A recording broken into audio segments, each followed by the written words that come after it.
Hello, नमस्कार, जय हिंद मेरे प्यारे दोस्तों।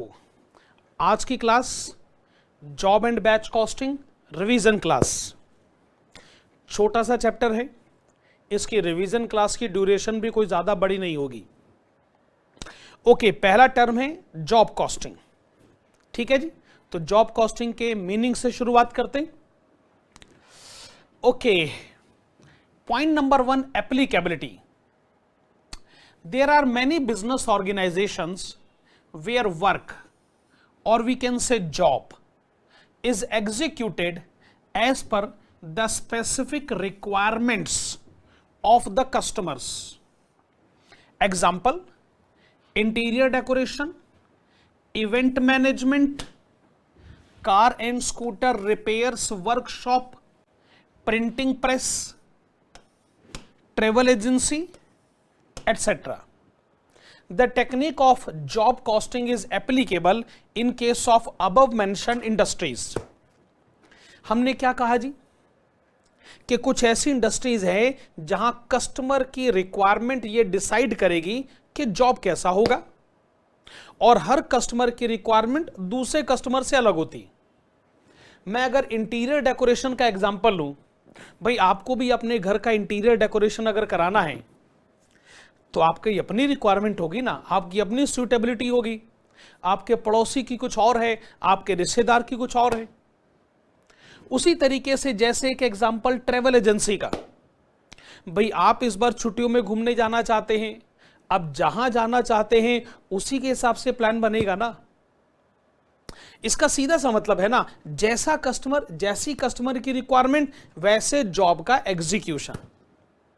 तो पहला सवाल अगर आपसे कोई ये पूछे कि जॉब कॉस्टिंग की टेक्निक कौन सी इंडस्ट्रीज पर एप्लीकेबल होती है, तो आपका ऑब्वियस रिप्लाई क्या होगा कि ऐसी इंडस्ट्रीज में जहां कस्टमर की रिक्वायरमेंट्स डिसाइड करेंगी कि जॉब का एग्जीक्यूशन कैसा होगा, और हर जॉब की रिक्वायरमेंट अलग अलग होगी। ये तो भी बात आप मानेंगे कि नहीं? वेरी गुड जी। तो मेरे ख्याल से पॉइंट नंबर 1 आपको समझ में आ गया। ओके, पॉइंट नंबर 2, चलिए जी, जॉब कॉस्टिंग की टेक्निकल डेफिनेशन लिखते हैं। It means the costing technique. तो भाई ये कॉस्टिंग टेक्निक है, जैसे ऑपरेटिंग कॉस्टिंग, जैसे कंटेंट कॉस्टिंग, जैसे प्रोसेस कॉस्टिंग, वैसे ये भी कॉस्टिंग टेक्निक है। Which is adopted for identifying the cost of each and every job which is to be executed as per the specific requirements of the customers. भाई customers की जो specific requirements है उनको ध्यान में रखते हुए जब जॉब को एग्जीक्यूट किया जाता है, इसके लिए जो कॉस्टिंग टेक्निक अडॉप्ट करी जाती है उसे हम लोग कहते हैं जॉब कॉस्टिंग। वाजिबा। द ऑब्जेक्टिव क्या है आपका? The objective is to decide the true amount of cost to be recovered from the customer along with required profit.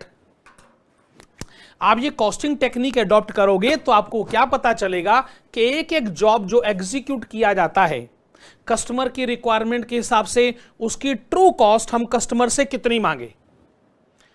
True cost decide करोगे तो ही तो उसमें डिजायर्ड प्रॉफिट ऐड करके जस्टिफाइड सेलिंग प्राइस भी decide होगा। क्या कहते हैं भाई साहब, बात मैंने सही कही कि नहीं? फीचर्स ऑफ जॉब कॉस्टिंग, पहला फीचर तो यही है, जॉब इज एग्जीक्यूटेड।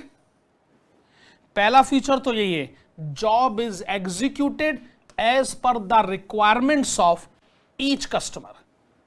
और हर जॉब की अपनी अपनी रिक्वायरमेंट है। Different jobs, different requirements. सही बात है जी। Production is against specific orders and not for own stock. हां जी, इसका मतलब आप इसलिए प्रोडक्शन नहीं करते कि आप क्वांटिटी को अपने पास संभाल के रखें, नहीं।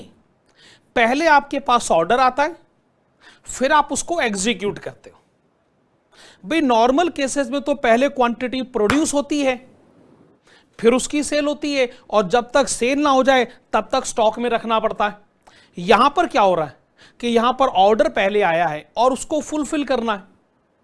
तो प्रोडक्शन इसलिए है क्योंकि आपके पास स्पेसिफिक जॉब कस्टमर की रिक्वायरमेंट्स हैं, अपने स्टॉक में रखने के लिए प्रोडक्शन नहीं हो रहा है। Okay, cost sheet is separately required to be prepared for each and every job. देखो जी ऐसा है, अब मैं थोड़ी देर के लिए जरा कॉस्ट शीट में जाता हूं, यूनिट कॉस्टिंग में जाते हैं। यूनिट कॉस्टिंग में वैसे क्या होता है कि आप एक ही कॉस्ट शीट बनाते हो, क्योंकि आप भले ही बड़ी सारी क्वांटिटी प्रोड्यूस कर रहे हो, लेकिन सारी क्वांटिटी की एक ही कॉस्ट शीट बनती है। लेकिन यहां पर एक एक जॉब, एक एक कस्टमर की रिक्वायरमेंट को ध्यान में रखते हुए कॉस्ट शीट अलग अलग बनेगी। आपको डिसाइड करना है ना, कस्टमर नंबर 1 से कितने पैसे लेने, कस्टमर नंबर 2 से कितने पैसे लेने, तो आप एक एक कस्टमर के लिए, एक एक जॉब के लिए अलग ही तो कॉस्ट शीट बनाओगे obviously. Okay, point number 4, determination of recovery rates for the purpose of deciding the true amount of cost to be recovered from the customers. The recovery rate of overheads may have to be decided as per the nature, convenience and suitability of the business organization. मेरे भाई, overheads का chapter आप लोगों ने पढ़ रखा है। आप जानते हैं कि जो इनडायरेक्ट एक्सपेंसेस हैं वो कस्टमर से रिकवर करने का कोई सूटेबल मेथड अडॉप्ट करना पड़ेगा बिजनेस की नेचर के हिसाब से। जैसे मान लीजिए आपके बिजनेस में मैनुअल वर्क की इंपॉर्टेंस बहुत ज्यादा है, तो आप लेबर आवर रेट का बेस अडॉप्ट करोगे। मशीन वर्क की इंपॉर्टेंस बहुत ज्यादा है तो मशीन आवर का बेस। जो भी है मेरे भाई, आप ना ओवरहेड के रिकवरी रेट डिसाइड करें। अगर आप ओवरहेड के रिकवरी रेट ही नहीं डिसाइड करोगे, कस्टमर से खाली डायरेक्ट कॉस्ट थोड़ी मांगनी होती है, इनडायरेक्ट कॉस्ट भी तो मांगनी है।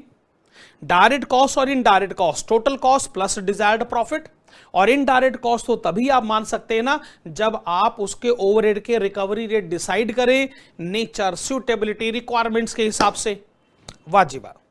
तो जॉब कॉस्टिंग के इस बढ़िया से थ्योरी के नोट के रिवीजन के बाद एक प्रैक्टिकल क्वेश्चन करते हैं जी, और मैं अपनी मेन क्लास से प्रैक्टिकल क्वेश्चन पिक करता हूं और वीडियो में यहां पर अटैच कर देते हैं जी। क्वेश्चन नंबर 1 स्क्रीन पर आपके सामने। Given below are the cost details for the organization during the year 2020। पहली information direct material cost, then they say direct labour, WIP at the beginning, WIP at the end, production administration overheads ₹2 lakh, direct factory expenses 3 lakh, factory overheads ₹5 lakh, selling expenses ₹2 lakh, sales आपको given है 35 lakhs.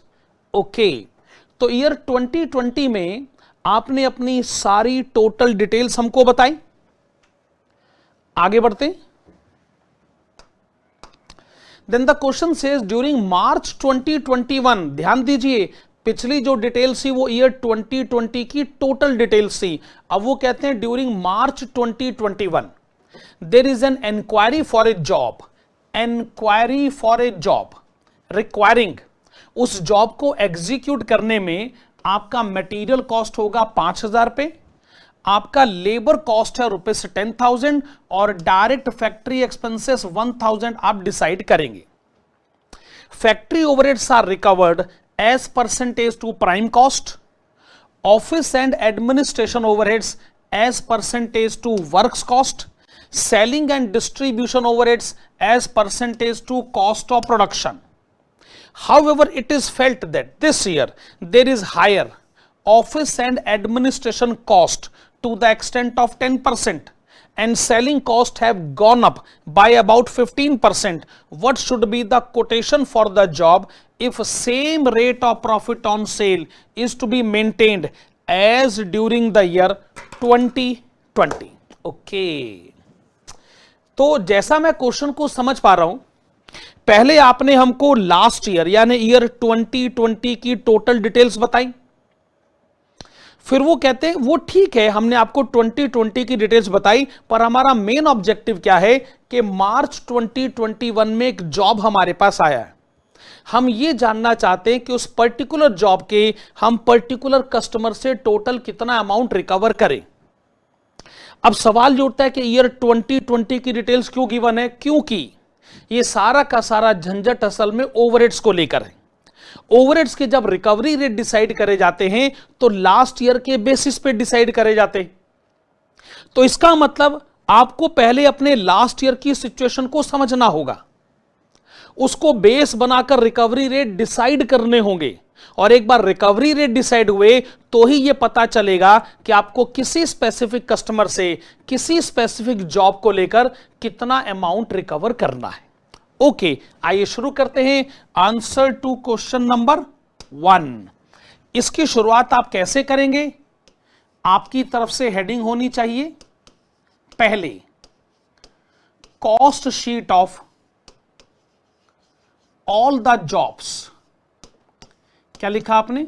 Cost sheet of all the jobs during 2020, last year 2020। पहले जरा उसकी cost sheet तो बना लें। अच्छा, जब आप ये कॉस्ट शीट बनाएंगे तो चलिए आप पहले 2 कॉलम्स बना लीजिएगा, पर्टिकुलर्स और अमाउंट। ठीक है,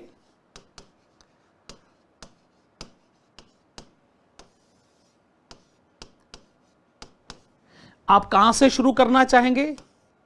डायरेक्ट मटेरियल कॉस्ट से। तो चलिए फटाफट बताएं कि लास्ट ईयर आपका डायरेक्ट मटेरियल कॉस्ट कितना था? बताइए बताइए। क्या ये था आपका ₹5 लाख? हाँ जी, तो लिखेगा जी ₹5 लाख। ठीक है, फिर आप हमको ये भी बताएं कि लास्ट ईयर आपका डायरेक्ट लेबर कॉस्ट कितना था? 10 लाख।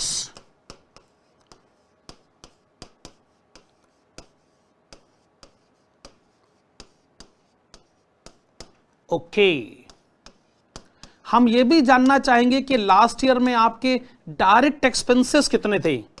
अच्छा, क्वेश्चन ने टर्म यूज किया है direct factory expenses.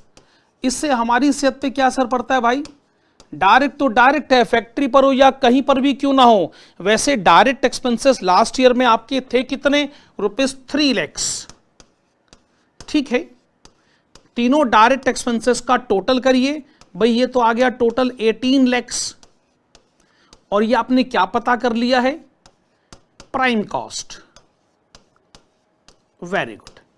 Prime cost में आप हमको ये बताएं कि लास्ट ईयर में आपके टोटल फैक्ट्री ओवरहेड्स कितने थे?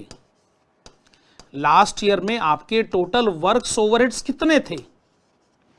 आप ये क्या कहेंगे कि फैक्ट्री ओवरहेड्स थे? यस, ₹5 लाख। 5 लाख आप फटाफट ऐड करिए। अच्छा, ये आ गया ₹23 लाख। तो 23 लाख आपने क्या पता कर लिया? आप इसके आगे क्या लिखना चाहेंगे?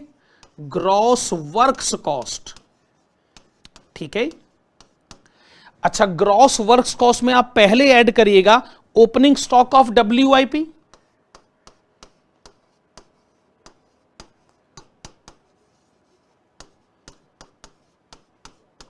Okay, opening stock of WIP आपको कितना गिवन है? ₹4 लाख।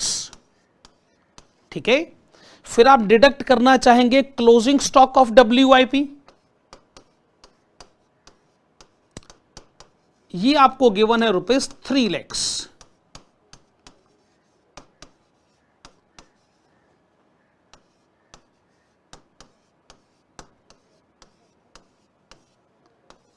ओके, तो अब तक का टोटल अमाउंट कितना आ गया? 24 लाख। ठीक है, 24 लाख के आगे आप क्या लिखेंगे? This is the amount of works cost. Okay, अब क्वेश्चन आपको स्पेसिफिकली एक मैसेज दे रहा है कि हमारे जो एडमिनिस्ट्रेशन ओवरहेड्स हैं 2 लाख, वो प्रोडक्शन एक्टिविटी के साथ आइडेंटिफाइड हैं। अकॉर्डिंगली वो हमको यहीं पर ऐड कर देने चाहिए। To be added production related administration overheads.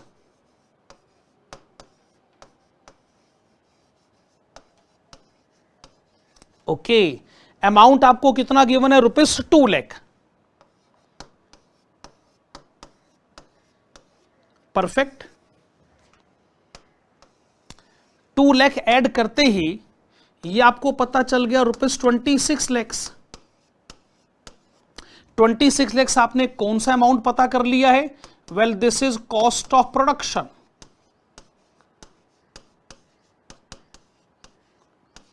ठीक है, कॉस्ट ऑफ प्रोडक्शन के बाद अब क्वेश्चन में खाली एक ही एक्सपेंस बचा है, सेलिंग एक्सपेंसेस, और we can say selling overheads ₹2 lakh. चलिए ऐड करिएगा सेलिंग ओवरहेड्स या सेलिंग एक्सपेंसेस ₹2 लाख। ठीक है भाई, ये टोटल हमारे पास आ गया 28 लाख। इसको आप क्या कहेंगे? Cost of sales, that is total cost. ठीक है, अच्छा ये बताएं, सेल्स आपको 35 लाख गिवन है ना? अरे भाई, इसका मतलब साफ हो गया कि प्रॉफिट का आपका अमाउंट है 7 लाख।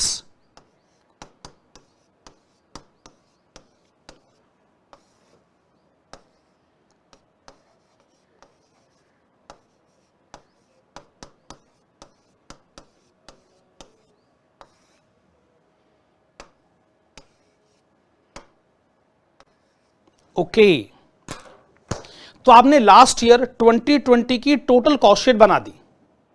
आपने 2020 में जितने भी जॉब्स पर काम किया हो, जितने भी वर्क्स आपने एग्जीक्यूट करे हो, उसकी इकट्ठी कॉस्ट शीट बना दी गई। पर मेन ऑब्जेक्टिव यह है कि जो मार्च 2021 में आपके पास एक स्पेसिफिक जॉब आया है, भाई अब आप उसकी कॉस्ट शीट बनाइए। वो कैसे बनाएंगे? आप देख सकते हैं कि आपको उस स्पेसिफिक जॉब के बारे में डायरेक्ट मटेरियल गिवन है, डायरेक्ट वेजेस गिवन है, डायरेक्ट एक्सपेंसेस गिवन है, लेकिन फैक्ट्री ओवरहेड के बारे में सीधे तौर पर कुछ नहीं कहा गया है। यह मैसेज जरूर दिया गया है कि लास्ट ईयर की इंफॉर्मेशन को बेस बनाकर आप सभी ओवरहेड्स को कस्टमर से रिकवर करने के पैरामीटर डिसाइड कर लीजिए, और जैसे पैरामीटर डिसाइड होंगे तो एक एक कस्टमर की कॉस्ट को पता करना कोई मुश्किल काम नहीं होगा। एक मैसेज और दिया जा रहा है कि आप हर कस्टमर से प्रॉफिट की डिमांड कितनी करेंगे। इसके बारे में भी क्वेश्चन के पास स्पेसिफिक इंस्ट्रक्शन है कि प्रॉफिट जो है ठीक वैसी जैसे पिछले साल आपका प्रॉफिट सेल का जितना परसेंटेज होता था, वही परसेंटेज, वही पैरामीटर आपको हर जॉब पर अप्लाई भी करना है। ठीक है, अब मैं एक काम करता हूं, ये मैं अगली स्लाइड पर आता हूं, और मेरी तरफ से एक हेडिंग है, और हेडिंग है क्या? डिटरमिनेशन ऑफ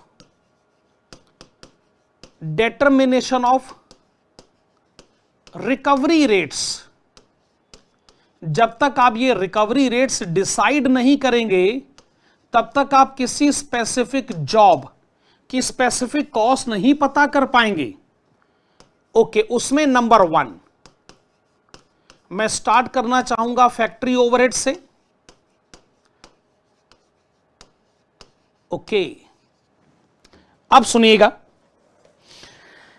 वैसे तो फैक्ट्री ओवरहेड्स आप अपनी नेचर, कन्वीनियंस और सूटेबिलिटी के हिसाब से डिसाइड करते हैं,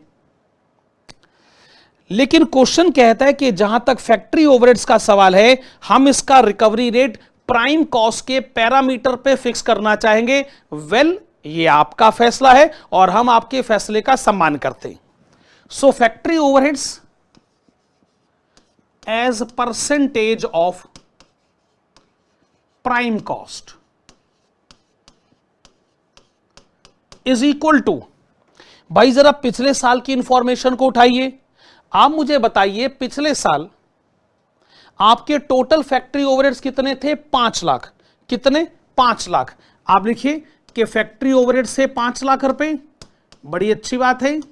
आप ये बताइए कि लास्ट ईयर आपका प्राइम कॉस्ट कितना था? 18 लाख। तो भैया आपके फैक्ट्री ओवरहेड्स आपके प्राइम कॉस्ट का कितना परसेंटेज था, यह भी बता दीजिए। जरूर जरूर, जो 5 लाख था वो 18 लाख का कितना परसेंटेज है? Well, this is 27.78%।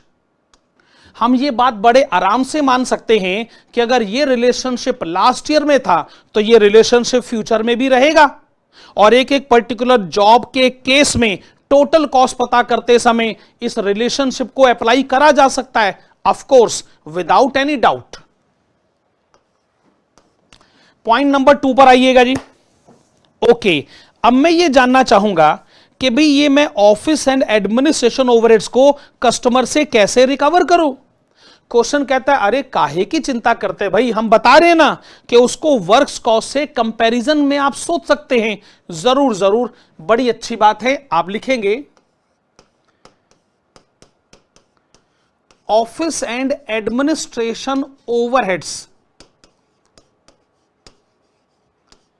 As percentage of works cost. फिर से लास्ट ईयर के पास जाइए और मुझे बताएं आपके ऑफिस एंड एडमिनिस्ट्रेशन ओवरहेड्स कितने हैं, ₹2 लाख, और वर्क्स कॉस्ट कितना है, 24 लाख। इधर आइए, 2 lakh, get it divided by 24 lakh, 100 से मल्टीप्लाई करें, इससे आपको परसेंटेज पता चल जाएगा। वेल 2 डिवाइडेड बाय 24, क्या ये परसेंटेज आपको मिल गया 8.33%। ओके, दूसरी बात हम आपसे क्या जानना चाहेंगे कि जो आपके सेलिंग ओवरहेड्स हैं वो percentage of cost of production कितना है, as percentage of cost of production. वे लास्ट ईयर जो सेलिंग ओवरहेड्स आपके थे वो थे ₹2 लाख, ठीक है जी, और जो कॉस्ट ऑफ प्रोडक्शन आपका था वो था 26 लाख। तो आप ये बताएं आपके सेलिंग ओवरहेड्स आपके कॉस्ट ऑफ प्रोडक्शन का कितना परसेंटेज है, 2 डिवाइडेड बाय 26, क्या ये है 7.69%। एकदम परफेक्ट है। अच्छा, आपने जैसे ये रिकवरी रेट्स डिसाइड कर लिए, ऑब्वियसली अब हम मेन रिक्वायरमेंट पर आ जाते हैं। मेन रिक्वायरमेंट, अरे भाई मार्च 2021 में एक स्पेसिफिक जॉब हमारे पास आया है, उसकी ट्रू कॉस्ट पता करो भाई, और उसमें प्रॉफिट भी ऐड कर दीजिएगा। अच्छा, लेकिन अरे पैरामीटर जब डिसाइड कर रहे हैं तो प्रॉफिट का पैरामीटर तो आप भूल ही गए। Number 4, this is profit as percentage of sales. अच्छा देखिए, लास्ट ईयर आपका जो प्रॉफिट का अमाउंट है वो तो है 7 लाख, और जो सेल्स का अमाउंट है वो है 35 लाख।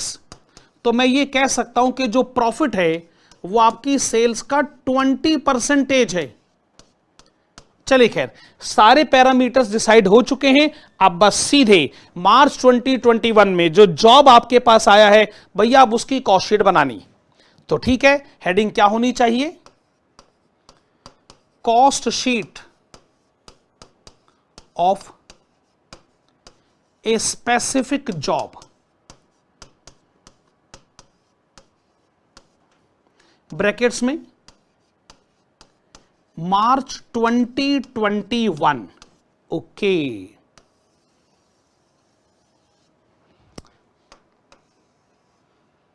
दो कॉलम्स आप बना लीजिए, एक तो पर्टिकुलर्स और भाई दूसरा अमाउंट, ठीक है।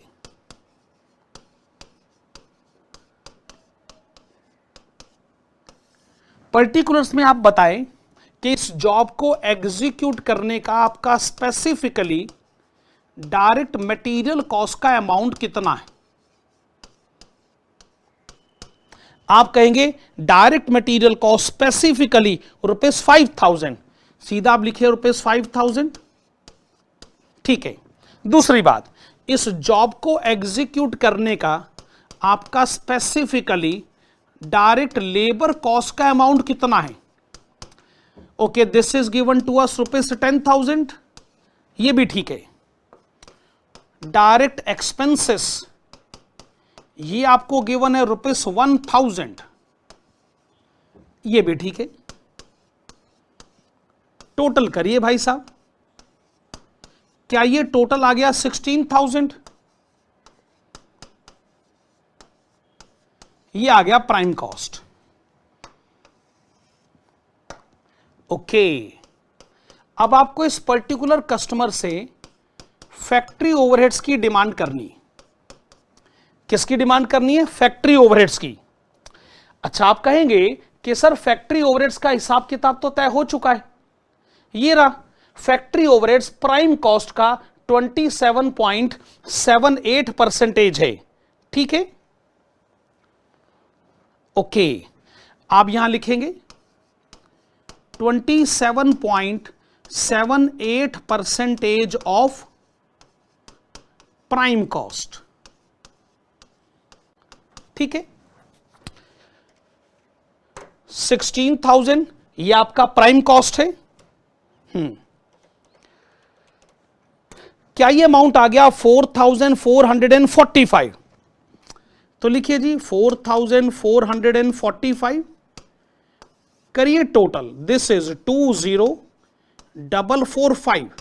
इससे आपको यह पता चल जाएगा कि ये जो स्पेसिफिक जॉब है इसकी फैक्ट्री कॉस्ट कितनी है या इसकी वर्क्स कॉस्ट कितनी है जो आपको कस्टमर से रिकवर करनी है। नेक्स्ट, प्रोडक्शन रिलेटेड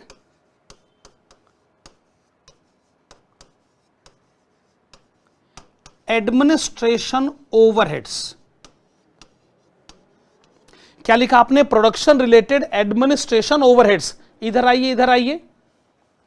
आप ऑलरेडी मुझे बता चुके हैं कि जो ऑफिस एंड एडमिनिस्ट्रेशन ओवरहेड्स है वो वर्क्स कॉस्ट का 8.33% है। कितना है? 8.33%। तो आप यहां लिखेंगे 8.33% ऑफ वर्क्स कॉस्ट। लेकिन लेकिन लेकिन मैं आपका ध्यान क्वेश्चन पे लाना चाहूंगा। क्वेश्चन के एक इंफॉर्मेशन को जरा स्पेसिफिकली ध्यान से पढ़ेगा, यहां से पढ़ेगा। However it is felt that this year there is higher office and administration cost to the extent of 10%। देखो भाई, हमको यह मैसेज दिया जा रहा है कि पिछले साल के पैरामीटर के हिसाब से इस साल जो ऑफिस एंड एडमिनिस्ट्रेशन ओवरहेड है उसमें 10% का इंक्रीज होगा। आपका यह पॉइंट ठीक है, हम इसको मना नहीं कर रहे हैं, लेकिन इसमें आपको जो भी आपका आंसर आ रहा है आपको 10% ऐड करना पड़ेगा, क्योंकि यह ईयर 2021 चल रहा है और जो पैरामीटर है वो ईयर 2020 का था। भाई फैक्ट्री ओवरहेड्स में बदलाव नहीं हुआ है पर ऑफिस एंड एडमिनिस्ट्रेशन ओवरहेड में बदलाव हुआ है, 10% कॉस्ट बढ़ रही है। तो आप एक काम करें, पहले आप मुझे बताएं वर्क्स कॉस्ट कितनी है? 20,445। ओके, इसका पहले 8.33% कैलकुलेट किया जाए। आपने इसका 8.33% कैलकुलेट किया। अच्छा, उसमें आप 10% ऐड कर दीजिए।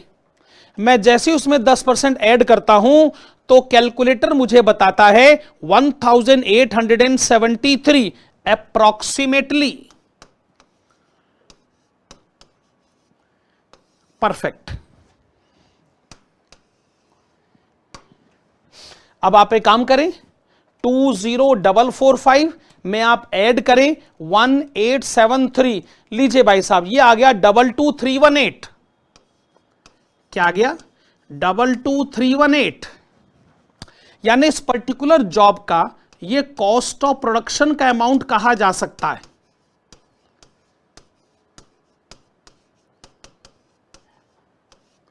अच्छा जी, अब आप ये जानना चाहेंगे इस पर्टिकुलर कस्टमर से सेलिंग ओवरहेड्स की रिकवरी कितनी करी जाए। ठीक है जी। अच्छा, आप कहेंगे कि सर हमने अभी थोड़ी देर पहले पैरामीटर डिसाइड करा है कि selling overheads cost of production का 7.69% होता है। तो आप लिखेंगे 7.69% ऑफ कॉस्ट ऑफ प्रोडक्शन।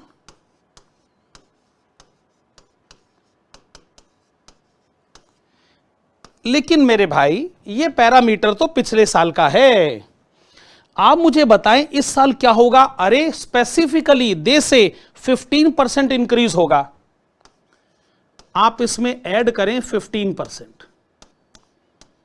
ठीक है, ओके, पहले जरा 7.69% कैलकुलेट कर लें। ठीक है, और जो भी आंसर आ रहा है आप उसमें 15% ऐड कर दें, तो ये आ गया 1974 अप्रोक्सीमेटली।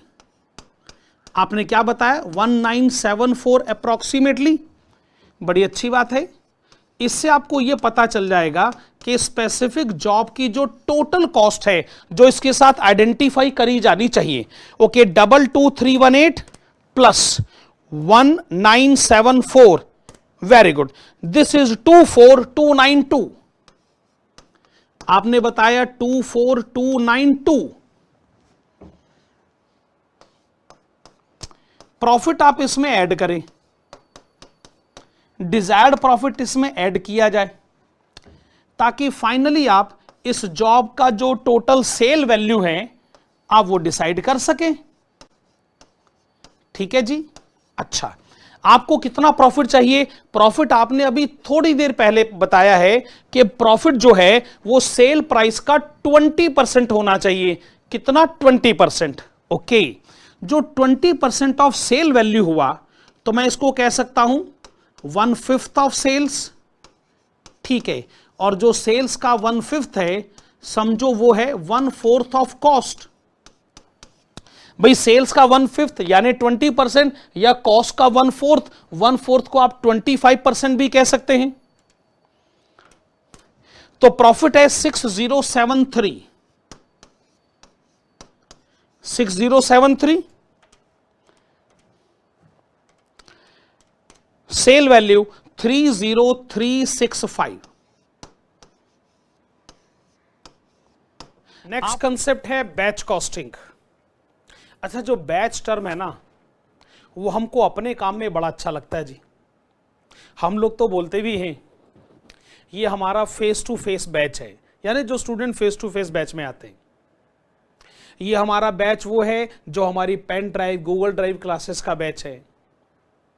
इसका मतलब, अच्छा, हम ये भी बोलते हैं जैसे फेस टू फेस क्लासेस में morning batch, evening batch, afternoon batch, और पहले तो होता था मंडे वेडनेसडे फ्राइडे वाला बैच, ट्यूसडे थर्सडे सैटरडे वाला batch, live batch, recorded batch.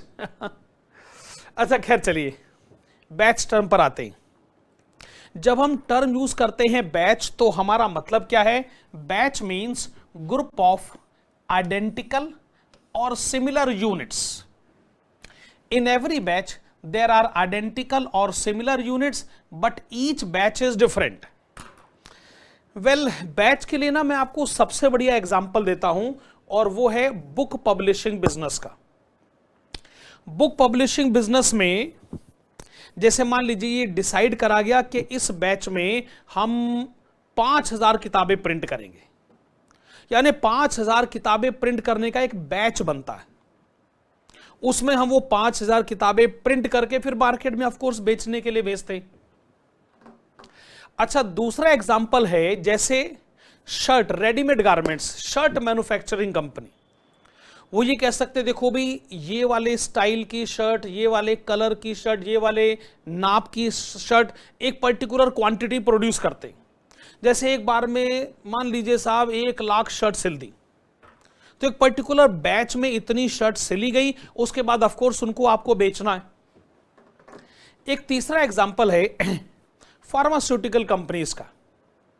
इसका मतलब जो दवाइयां बनाते हैं वो कहते हैं भाई ये वाली दवाई बनानी है, इस बैच में बनानी है, इतनी सारी बनानी है। आपने कई बार अगर आप कोई दवाई केमिस्ट से खरीदें तो आपने देखा होगा कि दवाई के पत्ते के पीछे लिखा होता है बैच नंबर, यानी ये कब बनाई गई थी, कौन से बैच में बनाई गई थी, ताकि उस क्वांटिटी को ट्रेस किया जा सके। ओके जी, batch costing means the costing technique which is adopted for ascertaining the cost of the batch. लो बताओ कितनी सिंपल डेफिनेशन है। कोई आपसे पूछे बैच कॉस्टिंग क्या होती है, तो आप कहेगा सर वो जो बैच है उसकी कॉस्ट को पता करने के लिए जो टेक्निक अडॉप्ट करी जाती है उसे बोलते हैं बैच कॉस्टिंग। वाह जी वाह, क्या डेफिनेशन है। The information regarding cost is helpful to the management in deciding the amount of selling price.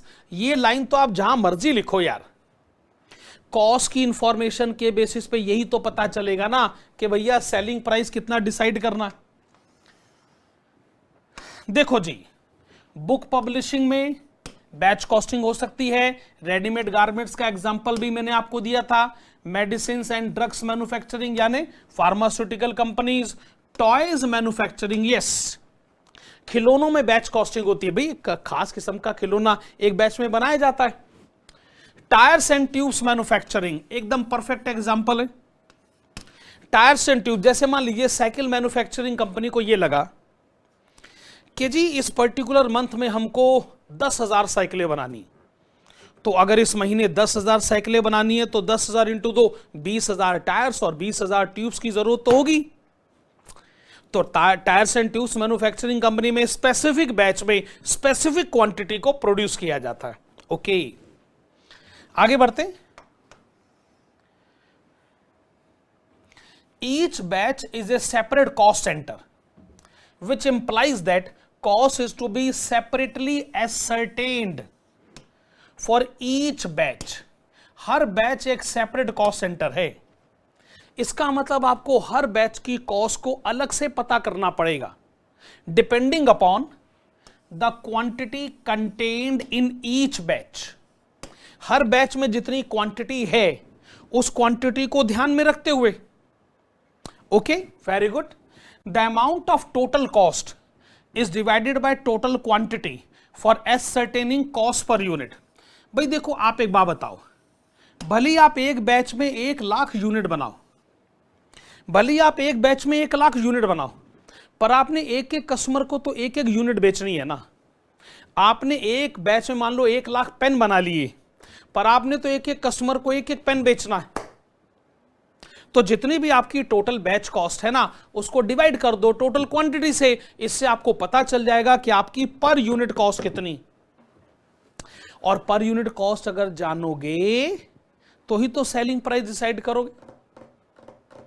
अच्छा, एक बात तय है कि एक बैच में क्वांटिटी जितनी ज्यादा बनेगी पर यूनिट कॉस्ट उतनी कम आएगी। पता है क्यों? क्योंकि वेरिएबल कॉस्ट जो है वो तो फिर भी प्रोपोर्शनेटली बढ़ेगा, फिक्स कॉस्ट तो वहीं का वहीं रहेगा। तो वही फिक्स कॉस्ट जब अपने आप को ह्यूज क्वांटिटी से डिवाइड करेगा तो पर यूनिट कॉस्ट कम हो जाएगा। Okay, point number 5, while preparing the batch cost statement it is advised to disclose setup cost and running cost. जब आप बैच कॉस्ट स्टेटमेंट बनाए ना तो सेटअप कॉस्ट को अलग बताइएगा, रनिंग कॉस्ट को अलग बताइएगा। सेटअप कॉस्ट यानी बैच को सेट करने की कॉस्ट। शुरू में जब हम उसको तैयार करते हैं बैच को, तो उस समय जो कॉस्ट होती वो कॉस्ट ना सेम है। आप इसको ऐसे सोचिए जैसे आपने घर में आयरन प्रेस मशीन को ऑन किया क्योंकि कपड़े प्रेस करने, तो एक बार प्रेस को गर्म करने में मान लो 2 मिनट लग गए, तो 2 मिनट का टाइम तो देना पड़ेगा। उसके बाद आपने 10 कपड़े प्रेस करने हैं, आपने 50 कपड़े प्रेस करने हैं, वो तो फिर बात की बात है। पर शुरू में प्रेस को गर्म करने में आपको जो टाइम देना पड़ेगा वो उसकी सेटअप कॉस्ट है। इसका मतलब जो सेटअप कॉस्ट है ना वो एक तरीके की फिक्स कॉस्ट है, और बाद में जो रनिंग कॉस्ट है वो एक तरीके से variable cost. Setup cost is in the nature of fix cost and it represents the initial cost of setting up the machine. अच्छा, जहां तक रनिंग कॉस्ट का सवाल है मेरे भाई, रनिंग कॉस्ट तो फिर वेरिएबल कॉस्ट हुई ना, that depends upon the quantity contained in the batch. वाह, एकदम परफेक्ट। तो मेरे प्यारे बच्चों, ये बैच कॉस्टिंग का थ्योरी का नोट हुआ। अब हम इसमें एक प्रैक्टिकल क्वेश्चन इसमें हम अटैच कर देते हैं। क्वेश्चन नंबर 7 स्क्रीन पर आपके सामने है। कंपोनेंट 893x, ये कंपोनेंट का नाम है और ये बनाया जाता है कॉस्ट सेंटर 476 पर। आप मान लीजिए कि कोई कमरा नंबर होगा 476, उसमें ये वाले कंपोनेंट की मैन्युफैक्चरिंग होती है। The question says material cost is 6 पैसे पर component and each component takes 10 minutes in the factory to produce and 10 minutes to produce. The machine operator is paid 72 paise per hour and machine hour rate is rupees 1.50. Setting up of the machine to produce this component takes 2 hours and 20 minutes. यानी जब आप machine को setup करते हैं तो आपको 2 घंटे 20 minute का टाइम लग जाता है, और एक बार मशीन सेटअप होगी तो ही तो उसके बाद आप उसके बाद ऑप्टिमम पर्पसेस के लिए या प्रोडक्शन पर्पसेस के लिए आप उसको यूज कर सकते हैं। फिर उसके बाद वो कहते हैं on the basis of this information prepare cost sheet showing production and setup cost both in total and per component assuming a batch of A 10 components, B 100 components, C 1000 components are produced. Okay जी, आइए शुरू करते हैं answer to question number 7 और आपकी तरफ से heading होनी चाहिए बैच कॉस्ट स्टेटमेंट।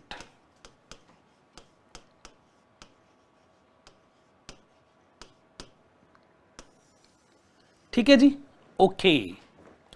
अच्छा, इसमें आपने क्या करना है, चूंकि बैच के आउटपुट 3 अलग अलग तरीके के हो सकते हैं तो तीनों के ऊपर डिस्कशन करना है।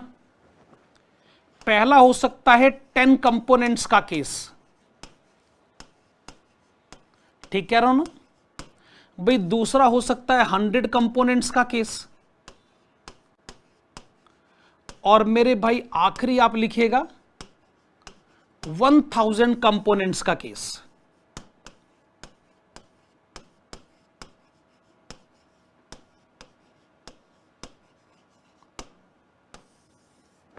Very good. मैं कहता हूं आप जितने मर्जी कंपोनेंट क्यों ना बनाएं, पहले तो आपको बैच को सेटअप करना पड़ेगा। मेरा मतलब है मशीन को तैयार करना पड़ेगा। मशीन को तैयार करने की कॉस्ट को आपको पहले लिखना पड़ेगा। इसीलिए मैं स्टार्ट किससे कर रहा हूं, सेटअप कॉस्ट से। मैं स्टार्ट किससे कर रहा हूं, सेटअप कॉस्ट। सेटअप कॉस्ट यानी तैयार करने की कॉस्ट। तो पहले मुझे यह मालूम होना चाहिए ना कि सेटअप करने में टाइम लगता कितना है। क्वेश्चन मैसेज मुझे दे रहा है कि मशीन को सेटअप करने में लगते हैं 2 घंटे और 20 मिनट। 2 घंटे और 20 मिनट को क्या मैं इफेक्टिवली कह सकता हूं 140 मिनट्स? हां जी, जरूर जरूर हमें कह लेना चाहिए 140 मिनट्स। अच्छा, इन 140 मिनट के दौरान जब मैं मशीन को सेटअप करूंगा उस समय कोई मैं मटेरियल थोड़ी कंज्यूम करूंगा। अभी तो मशीन तैयार हो रही है, पर जब मशीन तैयार हो रही है मटेरियल कॉस्ट आप भले ही ना रिकॉर्ड करें, पर उस समय लेबर कॉस्ट तो रिकॉर्ड होगा। वर्कर ही तो मशीन को सेटअप करेगा ना।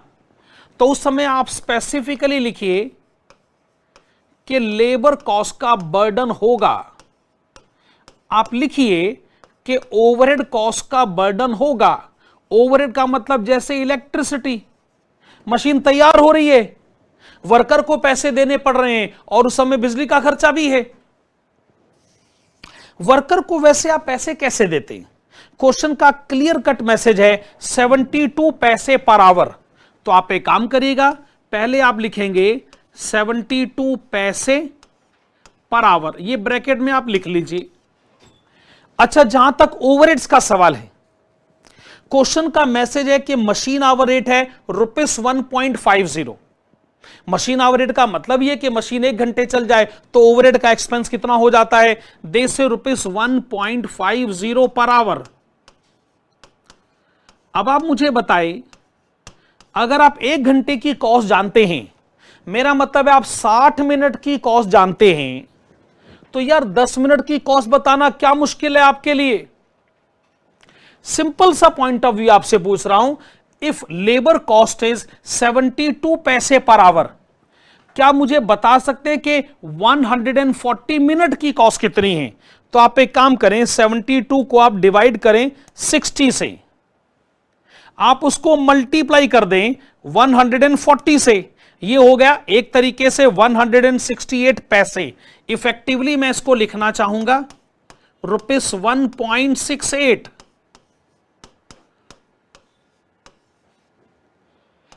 मैं अपनी बात को आपको फिर से दोहराना चाहूंगा। मैं वर्कर को पे करता हूं 72 पैसे पर आवर, दैट इज 72 पैसे for 60 minutes, calculated for 140 minutes.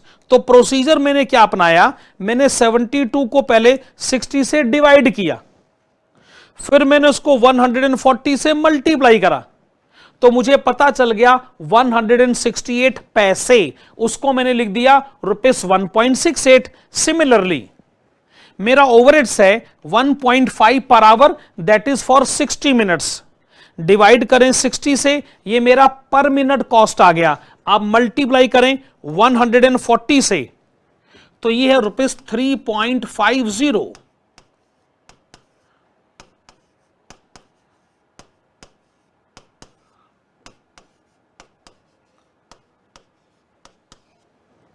तो मशीन को सेटअप करने की जो आपकी टोटल कॉस्ट है, ये हो गया मशीन को सेटअप करने की जो आपकी टोटल कॉस्ट है ₹5.18, और ये कॉस्ट हर समय यही रहेगी ना, ₹5.18, क्योंकि ये अपने आप में फिक्स्ड कॉस्ट है, ये अपने आप में फिक्स्ड कॉस्ट है। मशीन को सेटअप करने में टाइम तो उतना ही लगेगा। एक बार मशीन सेटअप हो जाए, उसके बाद आपने कितने कंपोनेंट बनाने हैं, ये तो फिर अब आप ही के ऊपर डिपेंड करता है। अच्छा, सेटअप कॉस्ट को लिखने के बाद हमको क्वेश्चन कहता है कि आप लिखे प्रोडक्शन कॉस्ट। मैं वैसे उसको रनिंग कॉस्ट कहना चाहूंगा, लेकिन चूंकि क्वेश्चन ने कहा है कि आपको बताना है प्रोडक्शन कॉस्ट, तो आइए हम लोग लिख लेते हैं प्रोडक्शन कॉस्ट।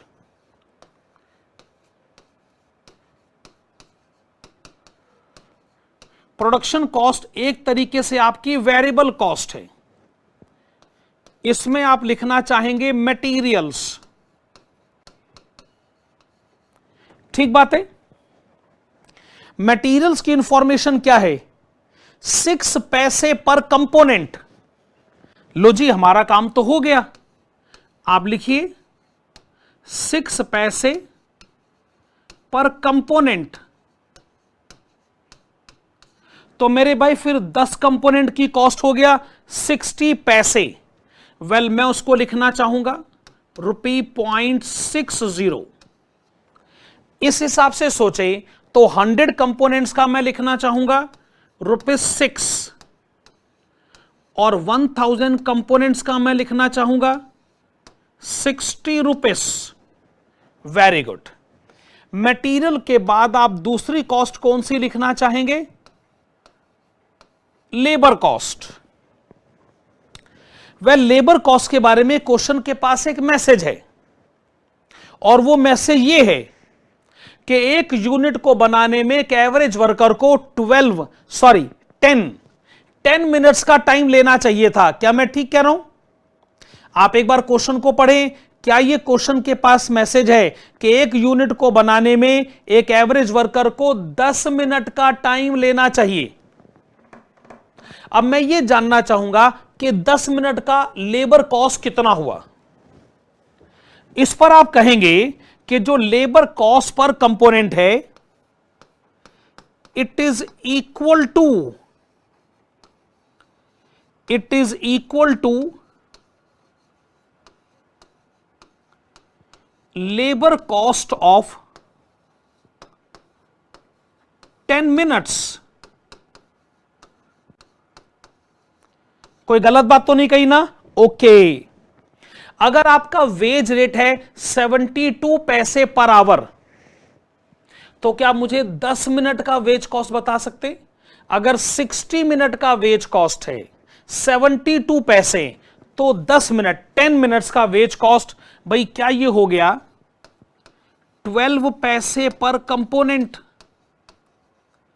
ठीक कह रहा हूं जी, 12 पैसे पर कंपोनेंट। तो 100 कंपोनेंट्स के लिए हो गया ₹1.20 10 कंपोनेंट्स के लिए, और 100 कंपोनेंट्स के लिए हो गया ₹12, और ये हो गया ₹120। Very good. तीसरी कॉस्ट आप कौन सी लिखना चाहेंगे? Well, this is overheads. इसके भी ब्रैकेट में लिखेगा it is equal to overheads of 10 minutes. अच्छा, वैसे ओवरहेड का रेट आपको कितना गिवन है? ओवरहेड का रेट आपको गिवन है ₹1.50 पर आवर। आप इसको 60 से डिवाइड करें, ये आ गया पर मिनट, मल्टीप्लाई करें 10 से, तो 10 मिनट का ओवरहेड जो मुझे दिख रहा है वो है 25 पैसे। सो दिस इज 25 पैसे पर कंपोनेंट, ठीक है ना? अच्छा, ये बताइए 10 कंपोनेंट का ओवरहेड कितना हो गया? आपका जवाब है ₹2.50। 100 कंपोनेंट्स का ओवरहेड हो गया ₹25। 1000 कंपोनेंट्स का ओवरहेड हो गया ₹250। ठीक है, तो टोटल प्रोडक्शन कॉस्ट पता करने का टाइम आ गया।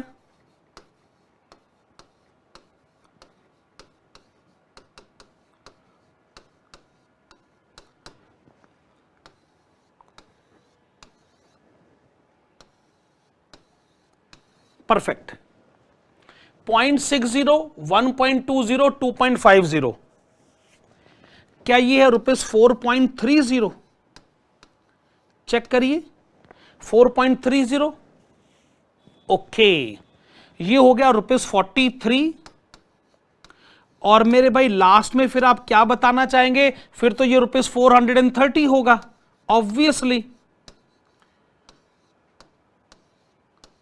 ठीक है, अब हम ये जानने की कोशिश करते हैं कि आपकी टोटल बैच कॉस्ट है कितनी।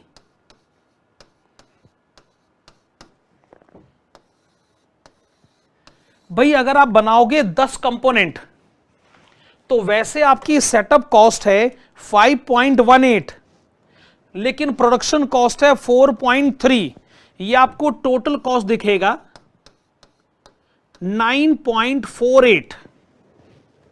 ठीक है, अगर आप 100 कंपोनेंट्स बनाओगे तो वैसे आपकी सेटअप कॉस्ट तो 5.18 ही है, आप उसमें ऐड करें 43। लीजिए भाई साहब, ये हो गया 48.18। और अगर आप 1000 कंपोनेंट बनाओगे तो सेटअप कॉस्ट अभी भी वही की वही, उसमें प्रोडक्शन कॉस्ट आप ऐड करें, ये हो गया 435.18। इस तरीके से आपने बैच की कॉस्ट हमको टोटल बताई। अब हम जानना चाहेंगे लास्ट में कॉस्ट पर यूनिट। हम क्या जानना चाहेंगे? Cost per unit. अच्छा, आपकी कॉस्ट है 9.48, आप इसको डिवाइड करें 10 कंपोनेंट से, तो ये आपको कितना मिलेगा? 0.948। क्या मैं ठीक कह रहा हूं?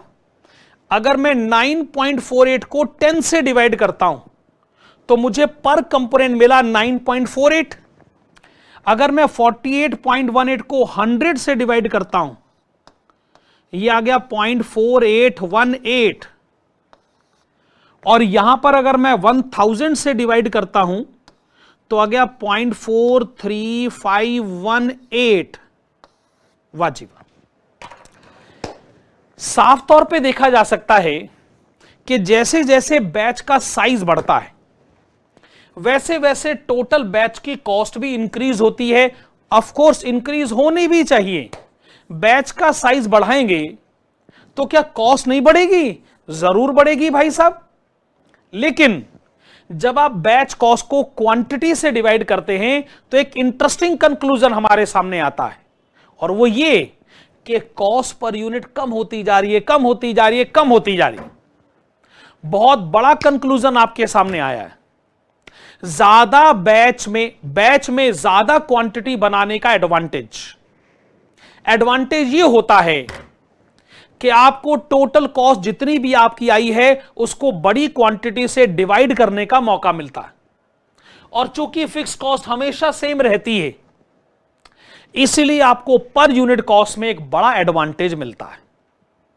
तो इसलिए हमेशा कहा जाता है कि बैच में क्वांटिटी ज्यादा होनी चाहिए ताकि ज्यादा क्वांटिटी से डिवाइड करके कॉस्ट पर यूनिट को रिड्यूस फॉर्म में लाया जा सके। अब इस चैप्टर में सिर्फ एक कंसेप्ट का और रिवीजन हमारे लिए इंपॉर्टेंस रखता है, और वो है इकोनॉमिक बैच क्वांटिटी। वेल, जैसे इकोनॉमिक ऑर्डर क्वांटिटी वैसे economic batch quantity. Economic order quantity जो मटेरियल कॉस्ट में आपने पढ़ा था वो रॉ मटेरियल के रिलेशन में था। इकोनॉमिक बैच क्वांटिटी है प्रोडक्शन के रिलेशन में। आप इकोनॉमिक ऑर्डर क्वांटिटी में पढ़ते थे कि जो आपकी एनुअल रिक्वायरमेंट है रॉ मटेरियल की, उसको किस लॉट में खरीदा जाए, किस तरीके से खरीदा जाए, ऑर्डर साइज क्या होना चाहिए। इकोनॉमिक बैच क्वांटिटी आपको यह बताएगा कि आपको जो टोटल क्वांटिटी प्रोड्यूस करनी है वो सारी आप एक ही सिटिंग में तो प्रोड्यूस कर नहीं सकते, एक ही तो सेटअप में प्रोड्यूस कर नहीं सकते, उसको आपको मल्टीपल सेटअप्स में लेके जाना होगा। यानी एक बैच में कितनी क्वांटिटी बनाई जाए, फिर उस बैच को रिपीट किया जाए, फिर रिपीट किया जाए, ताकि पूरे साल की क्वांटिटी को प्रोड्यूस किया जा सके। मेरे प्यारे बच्चों, आपको भी पूरे साल में जितने क्वेश्चन करने हैं क्या वो आप एक ही सिटिंग में सारे पढ़ लेते हो? ऐसा तो नहीं होता ना। आप सोचते हो ना कि भाई मैंने साल के इतने दिन पढ़ाई करनी है, हर रोज मैं इतने घंटे पढ़ता हूं तो एक सिटिंग में कितने क्वेश्चन हो सकते हैं। बस बिजनेस को भी ऐसे ही सोचना पड़ता है। आइए जी इकोनॉमिक बैच क्वांटिटी को इसी कंटेक्स्ट में समझते हैं। Okay, during a particular period huge quantity of output may have to be produced, but it is not feasible to produce the total quantity in one batch. Of course, एक ही batch में सारी quantity कैसे produce करी जा सकती है भैया? This is where the concept of economic batch quantity comes into existence. तो इकोनॉमिक बैच क्वांटिटी एग्जिस्टेंस में कब आएगा? आपके लिए मैटर ऑफ कंसर्न कब बनेगा? भाई आपने सारी क्वांटिटी एक बैच में नहीं, उसको आपने टुकड़ों में प्रोड्यूस करना है। तो एक एक टुकड़े में कितनी क्वांटिटी प्रोड्यूस होगी, उस पर्टिकुलर क्वांटिटी लेवल को कहते हैं इकोनॉमिक बैच क्वांटिटी। वाजिब। If huge quantity is produced in one batch, it may lead to the situation of excessive holding cost. सही बात है।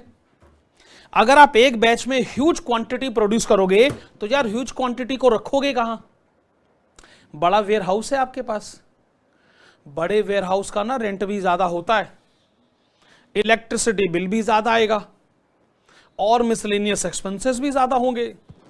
तो ज्यादा क्वांटिटी प्रोड्यूस करने की ज्यादा होल्डिंग कॉस्ट होती है। सही बात है ना? However, if lesser quantity is produced in one batch, it may lead to the situation of setting up cost for large number of times. एकदम सही बात। अगर आपको साहब मैं तो थोड़ा थोड़ा करके प्रोड्यूस करूंगा, एक बैच में ज्यादा क्वांटिटी प्रोड्यूस नहीं करूंगा, फिर आपको मशीन को सेटअप करना पड़ेगा बार बार। हमारे घर में वो आयरन प्रेस मशीन है, आपको जी साहब एक बार में एक ही कपड़ा प्रेस होगा बस। तो भाई साहब हर बार दोबारा से फिर प्रेस को गर्म करो, 2 मिनट का इंतजार करो, और 2 मिनट की इलेक्ट्रिसिटी कॉस्ट। हमें तो ये आपकी कसम समझ में नहीं आती साहब कि एक बार में एक ही कपड़ा प्रेस होगा। ऐसा थोड़ी होता। इसका मतलब आपको ना सिचुएशन को बैलेंस करना सीखना होगा। अगर आपके एक तरफ होल्डिंग कॉस्ट है जिसको कि आप कैरिंग कॉस्ट भी कह सकते हैं, तो दूसरी तरफ सेटअप कॉस्ट है। किसी एक कॉस्ट को कम करने के बारे में ना सोचें। आपकी सोच ये होनी चाहिए कि इन दोनों के टोटल को मिनिमम लेवल पर कैसे लाया जाए। It is advise to reach such situation where aggregate of holding costs and setup cost is at minimum level। हां जी, हमको मिनिमम कॉस्ट चाहिए, पर कौन सी कॉस्ट को मिनिमम लेवल पे लाना है? ना हमको कैरिंग कॉस्ट या होल्डिंग कॉस्ट को मिनिमम लेवल पर लाना है, ना हमको सेटअप कॉस्ट को मिनिमम लेवल पर लाना है। हमें मिनिमम लेवल पर किसे लाना है? इन दोनों के टोटल को। Perfect, very good. हम आगे बढ़े। फॉलोइंग फार्मूला में be applied. Okay, economic batch quantity का वही फार्मूला है मेरे प्यारे बच्चों, जो फार्मूला इकोनॉमिक ऑर्डर क्वांटिटी का भी था। Same formula. वहां पर और यहां के फार्मूले में क्या फर्क है? हम कहते हैं एनुअल प्रोडक्शन, जबकि वहां कहा जाता था annual usage of raw material. वहां कहा जाता था annual consumption of raw material. पर बेसिक आइडिया तो वही है ना। यहां कहा जाता है सेटअप कॉस्ट पर बैच, वहां कहा जाता था कॉस्ट पर ऑर्डर। यहां पर बैच, वहां पर ऑर्डर, लेकिन नीचे डिनोमिनेटर सेम है। Inventory holding cost per unit per annum. भाई यहां यूनिट का मतलब है आउटपुट और वहां पे यूनिट का मतलब होता था रॉ मटेरियल। लास्ट पॉइंट में हम इकोनॉमिक बैच क्वांटिटी का एक ग्राफिकल रिप्रेजेंटेशन देते हैं। इस तरफ है setup cost and holding cost और इधर है क्वांटिटी। वेल, जैसे जैसे आप क्वांटिटी का लेवल एक्सीड करेंगे, आगे बढ़ाएंगे, तो आपको होल्डिंग कॉस्ट बढ़ती नजर आएगी। मेरा मतलब है एक बार में क्वांटिटी कम बनाएंगे तो होल्डिंग कॉस्ट कम होगा, क्योंकि छोटे वेयर हाउस से काम चल जाएगा। पर एक बार में क्वांटिटी ज्यादा बनाएंगे तो आपको बड़ा वेयर हाउस चाहिए होगा, होल्डिंग कॉस्ट भी ज्यादा होगा। सिमिलरली अगर आप थोड़ी थोड़ी करके क्वांटिटी बनाओगे तो मशीन को ज्यादा बार सेटअप करना पड़ेगा, और ज्यादा क्वांटिटी करके बनाओगे तो मशीन को सेटअप कम बार करना पड़ेगा। तो सेटअप कॉस्ट नीचे गिर रही है, होल्डिंग कॉस्ट ऊपर बढ़ रही है। तीसरा हम क्या करेंगे कि हम लोगों ने फाइनली जो कर बनाया, जो होल्डिंग कॉस्ट सेटअप कॉस्ट के टोटल को रिप्रेजेंट करता है, और ये टोटल का जो मिनिमम लेवल है, ये मिनिमम लेवल जहां जाकर मिलता है क्वांटिटी लेवल पर, उसको हम कहते हैं इकोनॉमिक बैच क्वांटिटी। वाजिबा।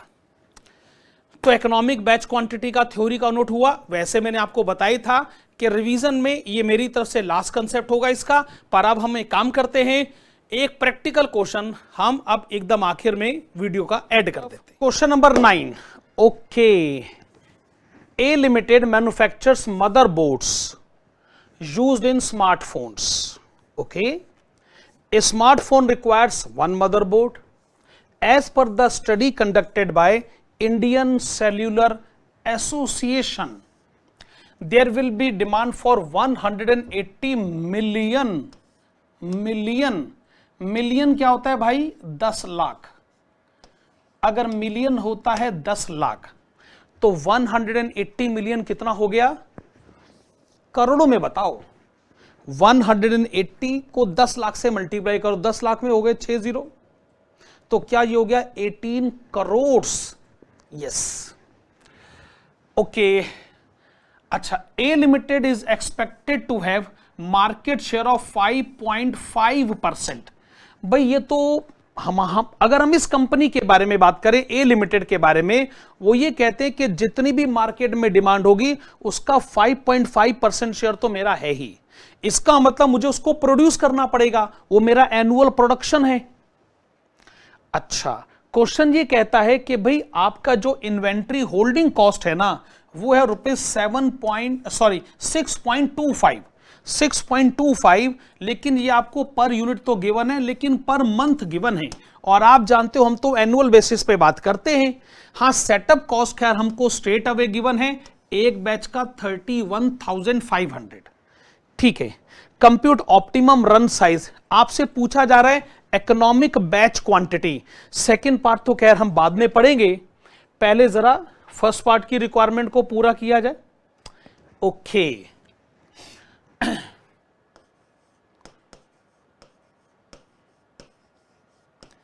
आपने एनुअली कितनी क्वांटिटी प्रोड्यूस करनी है, पहले आप मेरे इस सवाल का जवाब दें।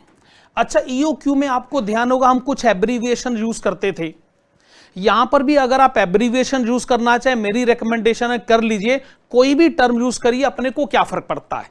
चलिए, जैसे आपने एनुअल प्रोडक्शन को नाम दिया ए, आप इसको चाहे तो पी भी कह सकते हैं, उससे कोई फर्क नहीं पड़ता जी। ओके, आपने एनुअल प्रोडक्शन को कह दिया ए, ठीक है। आप ये सोचते हैं कि मार्केट में टोटल जो है ना आपकी डिमांड कितनी होने वाली है, जितनी भी पॉसिबल हो सकती है डिमांड इकोनॉमी में, उसका 5.5%। So this is 5.5% of 18 crore units.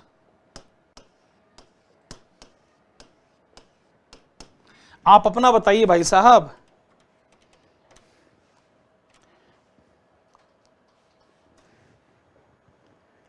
Okay, 5.5%, क्या ये आ गया 99 लाख यूनिट्स। बहुत बढ़िया फिगर आ गई भैया।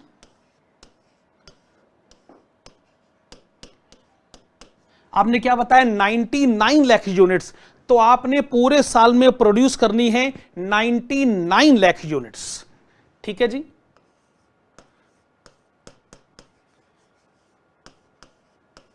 सेटअप कॉस्ट पर बैच, अब मैं सोचता हूं इसको कुछ एब्रीविएशन दिया जाए। चलिए कोई भी टर्म दे दो यार, एस टर्म दे दो, और क्या, कौन सी बड़ी बात है। ₹33,500,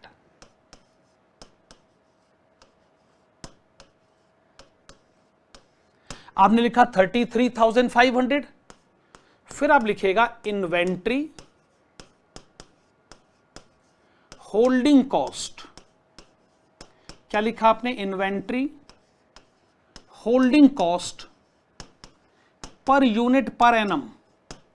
चलिए इसको हम आई टर्म दे देते हैं, आई। इन्वेंट्री लिखा था ना, इसलिए वो ये कहते हैं कि पर यूनिट पर मंथ है 6.25। हमने कहा लेकिन हमको तो एनुअल चाहिए ना, तो आप इसको फिर 12 से मल्टीप्लाई कर दो यार। 6.25 इंटू 12, ये आ गया ₹75, एकदम परफेक्ट। आप आइएगा रिक्वायरमेंट नंबर 1 की तरफ।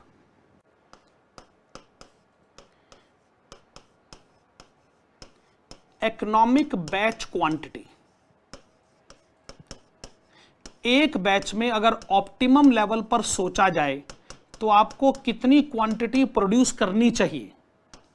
Okay, 2 multiplied with annual production multiplied with setup cost per batch divided by inventory holding cost per unit per annum, और इसका स्क्वायर रूट, ठीक है।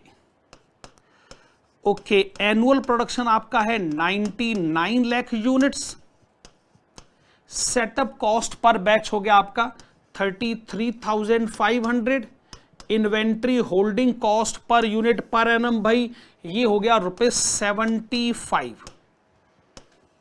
ओके, ठीक है ना।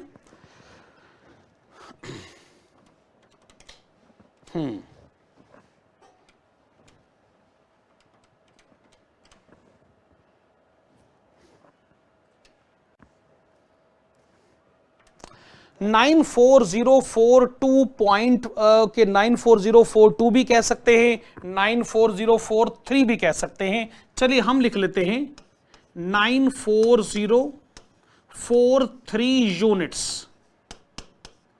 क्या लिखा आपने, 94043 यूनिट्स। क्वेश्चन की पहली रिक्वायरमेंट पूरी होगी, हमने इसको अप्रोक्सीमेट करा है, ध्यान रखिएगा। ओके, सेकंड पार्ट पर आइएगा। वो कहते हैं कि assume that the company has policy of manufacturing 80,000 boards per annum, calculate how much extra cost company would be incurring as compared to optimum run suggested in one above। मैं आपको सवाल समझाता हूं क्या है। देखो जी, इकोनॉमिक बैच क्वांटिटी का concept ये कहता है कि अगर आप हमारी बात मानो, आप हर बैच में बनाओ 94,043 यूनिट्स, तो उस समय क्या होगा कि आपकी जो टोटल कॉस्ट है ना टोटल कॉस्ट से मेरा मतलब है सेटअप कॉस्ट और होल्डिंग कॉस्ट का टोटल, वो मिनिमम लेवल पर जाएगा। वो कहते हैं लेकिन हम EBQ की एडवाइस नहीं मानते, असल में हम एक एक बैच में 80,000 यूनिट्स प्रोड्यूस कर रहे हो, तो इससे ये पता चलता है कि अगर आप एडवाइस नहीं मानोगे ना, इससे आपकी कॉस्ट बढ़ जाएगी। वो कह रहे यही हम आपसे सवाल पूछ रहे हैं कि ये जो हम EBQ की एडवाइस नहीं मानते हैं, इससे कितनी एक्स्ट्रा कॉस्ट हमारे ऊपर आ जाती है। तो ठीक है जी, लिखना शुरू करते हैं।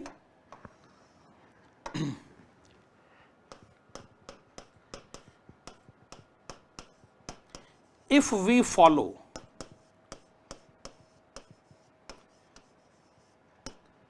the policy of EBQ, अगर हम इकोनॉमिक बैच क्वांटिटी की पॉलिसी को फॉलो करते हैं,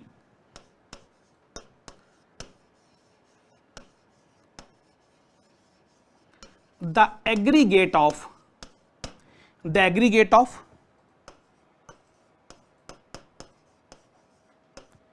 setup cost and holding cost is computed below।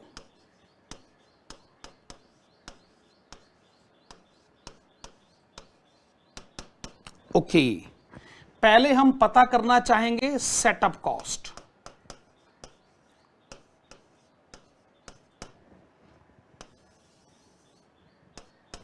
Setup cost कैसे पता किया जाएगा? बहुत आसान है,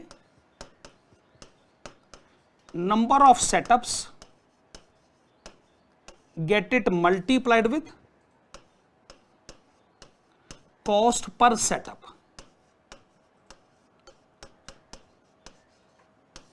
ठीक लिखा, number of setups multiplied with cost per setup.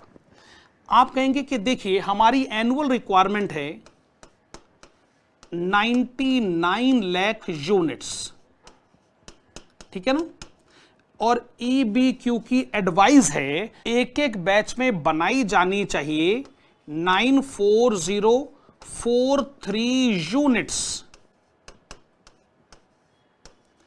इससे आपको ऑप्टिमम लेवल पर नंबर ऑफ बैचेस पता चलेगा, और आप जानते ही हैं कि एक सेटअप की जो कॉस्ट है वो है ₹33,500। एकदम सही बात है। तो मेरे भाई फिर से 99 लाख यूनिट्स की आपकी रिक्वायरमेंट है एनुअली, एक बैच में क्वांटिटी बनेगी 94043। आपको नंबर ऑफ बैचेस पता चलेंगे, अगर ये पॉइंट डेसिमल में आते तो आ जाने दीजिए, कोई फर्क नहीं पड़ता जी। इससे 33,500 से मल्टीप्लाई करें, 3526578 3526578 ओके, ये आपको मिल गया सेटअप कॉस्ट। अच्छा जी, फिर आप क्या लिखना चाहेंगे? Holding cost. भाई होल्डिंग कॉस्ट का फार्मूला याद करिए, this is average inventory and get it divided by holding cost per unit per annum. Perfect. Average inventory कैसे कैलकुलेट करते हैं? अरे देखो, आप एक बैच में जो क्वांटिटी प्रोड्यूस करते हो ना 94043 यूनिट्स, आप इसको सीधा 2 से डिवाइड करिए, इससे आपको एवरेज इन्वेंट्री पता चलेगा। Get it multiplied with holding cost per unit per annum, जो कि है ₹75। Okay, 75 per unit per annum, ठीक है ना। एक बार फिर से 94043 divided by 2, get it multiplied with 75, ये कितना आ गया? 3526।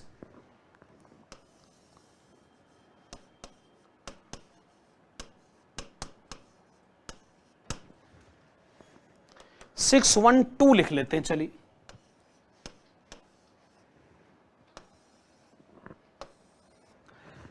अब अगर EBQ की बात मानते हैं तो टोटल कॉस्ट है 3526 578 प्लस 3526 612, टोटल आ गया 7053,190। आपने बताया 7053,190, ठीक है ना? ओके, यहां तक की इतनी कैलकुलेशन आप डील कर चुके हैं। अब लेकिन क्वेश्चन ये कहता है कि हम ई बी क्यू की बात नहीं मानते हैं, हम एक एक ऑर्डर, एक एक बैच में हम तो 80,000 यूनिट प्रोड्यूस करते हैं। तो ऐसी सिचुएशन में आप ये बताएं कि हमको कितनी उसकी एक्स्ट्रा कॉस्ट स्पेंड करनी पड़ती है। तो इस कैलकुलेशन के लिए तो फिर मैं जरा अगली स्लाइड का इस्तेमाल करना चाहूंगा।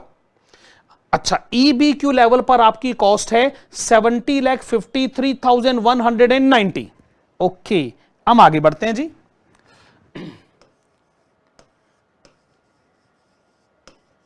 We are given that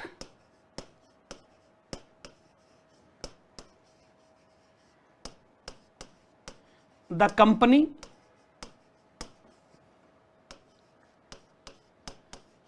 actually produces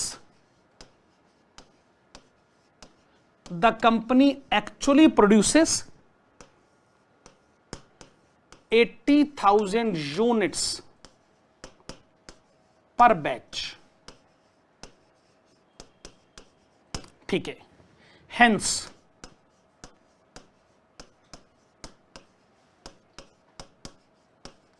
actual amount of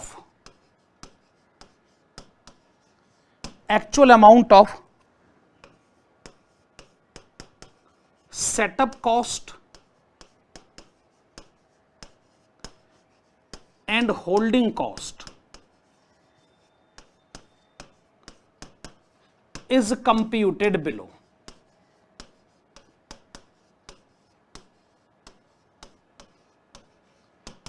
okay, आइए पता करते हैं पहले सेटअप कॉस्ट।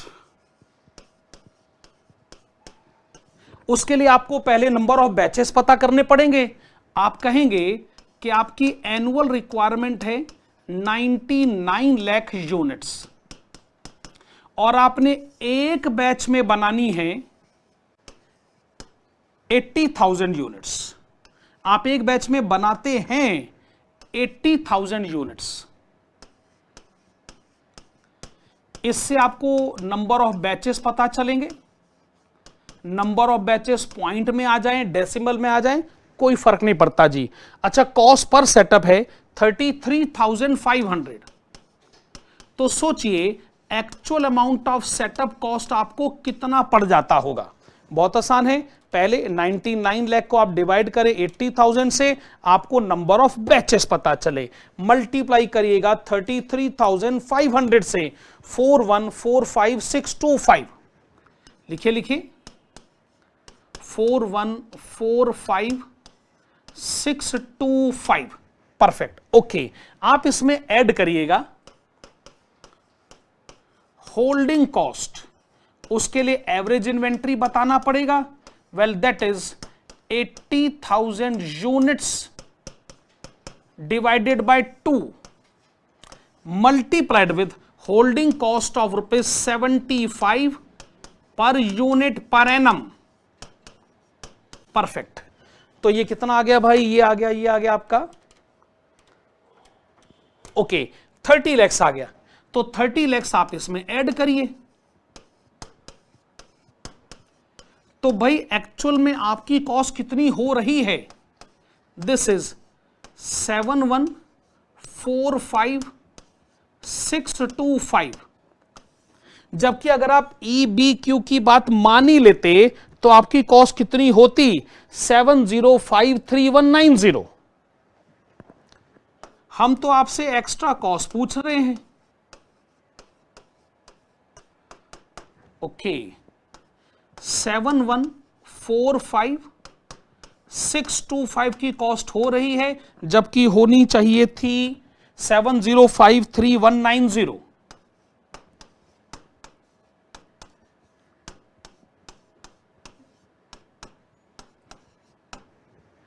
Extra cost